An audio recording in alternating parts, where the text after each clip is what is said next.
안녕하세요. 세무법인 스타텍스의 윤현웅 대표 세무사입니다. 오늘은 원장님들이 관심 있게 문의하시는 미술품 구매 및 렌탈에 대해서 간단하게 알아보겠습니다.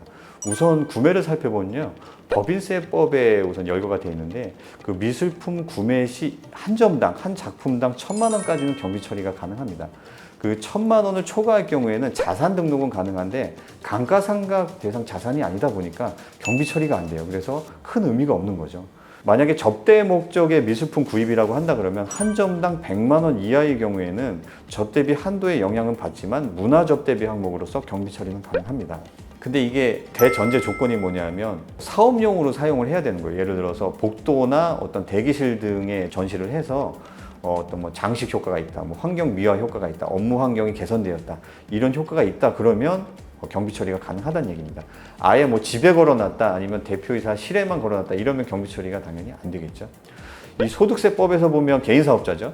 열거된 게 아예 없어요. 다만 그 총수익 금액 직접 대응하는 경비가 우리 사업상 그 지출 경비다라고 규정이 돼 있는데, 총수익 금액이라고 하는 거는 매출을 말하고 병원으로 따지자 그러면 진료 수입을 말해요. 근데 이 미술품이 진료 수익과 직접적으로 연관이 있다라고 하기에는 다소 조금 무리가 따르는 게 사실입니다. 그래서 직접 경비는 뭐냐면 우리 직원들의 인건비, 그다음에 광고비, 임차료, 의약품 매입액, 뭐 각종 지급 수수료 등이 총수익 금액 직접 대응하는 경비예요. 그리고 한쪽에서는 또 예를 들어 시행령 55조 1항의 뭐 7다목에 보면 사업용 자산에 대한 임차료가 사업용 경비이기 때문에 렌탈 같은 경우에도 뭐 임차료 아니냐라고 이제 주장하는 경우가 있는데, 사업용 자산으로 안 볼 가능성이 높기 때문에 이것도 그게 크게 도움이 되는 항목은 아닌 것 같습니다. 그 다음에 이제 좀 전에 말씀드렸던 렌탈을 더 깊게 보면 법인은 렌탈 같은 경우에는 경비 처리가 가능하고요. 소득세법은 구매와 마찬가지로 렌탈에 대해서도 따로 규정은 없어요. 근데 국세청 홈택스를 비롯한 다수의 상담 사례에서는 비용 처리가 안 되는 것으로 안내를 하고 있습니다.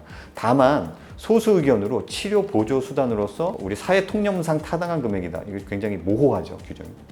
그래서 사회 통념상 타당한 금액 같은 경우는 가능할 수도 있다는 그 소수 의견 상담 사례도 있습니다. 대다수의 갤러리에서는 그 렌탈을 해줘야 되는 입장이기 때문에 경비 처리가 무조건 된다라고 안내를 하고 있죠. 만약에 이런 규정에서 최대한 긍정적으로 해석해서 경비 처리가 된다고 한다 그러면 증빙을 수취를 해야 될 텐데, 우선 갤러리 같은 사업자와의 거래에서는 계산서를 수취하셔야 돼요. 만약에 이쪽에서 신용카드로 결제했다 그러면 신용카드 영수증이 있으면 되고요. 계좌이체를 했는데 계산서가 아니라 현금 영수증으로 해준다 하더라 그러면 지출증빙용으로 꼭 받으시면 되겠습니다. 개인한테 구매할 때는 상대방이 뭐 전업 작가다 그러면 3.3% 프리랜서처럼 처리를 하시면 되고요. 그냥 아는 사람, 아니 친구한테 구입하는 거다, 일반 개인이다라고 한다 그러면 이런 경우에는 이제 그 기타 소득 항목에 들어가요. 그래서 원천 징수가 필요한데 그거는 뒷부분에서 설명을 드리겠습니다. 그리고 구매 후에 우리가 개인 사업자로서 뭐 경비 처리가 되는 줄 알고 구매를 했는데 뭐 경비 처리가 뭐 안 된다더라라고 해서 나중에 팔 때가 있을 거예요. 근데 차액이 발생하잖아요. 예를 들어서 구매 후 양도 시의 세금은 어떻게 될까 보면 일단은 비과세되는 항목이 굉장히 많습니다. 그러니까 세금이 안 나온다는 얘기죠. 그래서 국가 지정 문화재라든지 아니면 그 박물관이나 미술관에 양도하는 그 미술품이라든지, 그게 아니면 생존해 있는 국내 원작자의 작품, 그리고 만약에 뭐 해외 원작자라든지 아니면 국내 원작자지만 돌아가신 분의 작품일 경우에도 6천만 원이 넘어야지 세금이 나오기 시작합니다. 이거는 무조건 분리과세 대상이기 때문에 우리의 병원 소득이랑 합산이 되질 않아요. 그냥 그 분리과세 그냥 끝입니다. 원천징수한 걸로.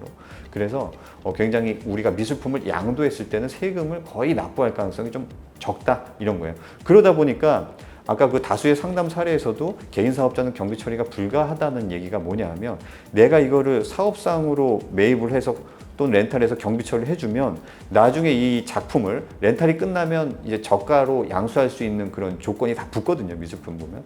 그래서 그거를 양수해서 나중에 팔게 되면 팔 때는 세금이 거의 안 나요. 필요 경비를 다 인정해 주니까 90% 인정해 주고 하니까. 그러면 사업상 경비를 인정해 주고 팔 때도 필요 경비 또 인정해 주면 이게 이중으로 경비 처리를 한 거거든요. 그래서 아마 조세 논리상으로는 그 이중으로 경비 처리가 되진 않을 거다라고 보는 것이 맞겠습니다.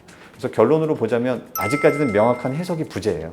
그 얘기 뭐냐면 그래서 뭐 국세 상담원, 그러니까 공무원이에요. 국세청 공무원인데 좀 법적 효력은 없습니다. 이 상담 내용이. 하지만 다수의 상담 사례가 경비 처리가 안 된다라고 얘기를 하는 것들이 다 이런 논리에 의해서요. 그래서 저도 그런 쪽으로 좀 생각을 하고 있고요. 만약에 이것들이 나중에 문제가 된다 그러면 과거에도 이런 비슷한 사례가 있었던 게 CEO 플랜, 그 다음에 R&D 세액공제, 연구소 설립해서 병원들이 우후죽순으로 경비 처리하고 세액공제 받고 있죠. 이런 부분들이 추징이 됐거든요. 이런 전철을 따라가지 않을까 싶어요. 근데 아마 소액이고 아까 얘기했듯이 어떤 뭐 치료 보조적 수단으로서 타당한 금액이라 그러면 경비 처리도 가능한 걸로 보입니다. 오늘 여기서 마치겠습니다. 감사합니다.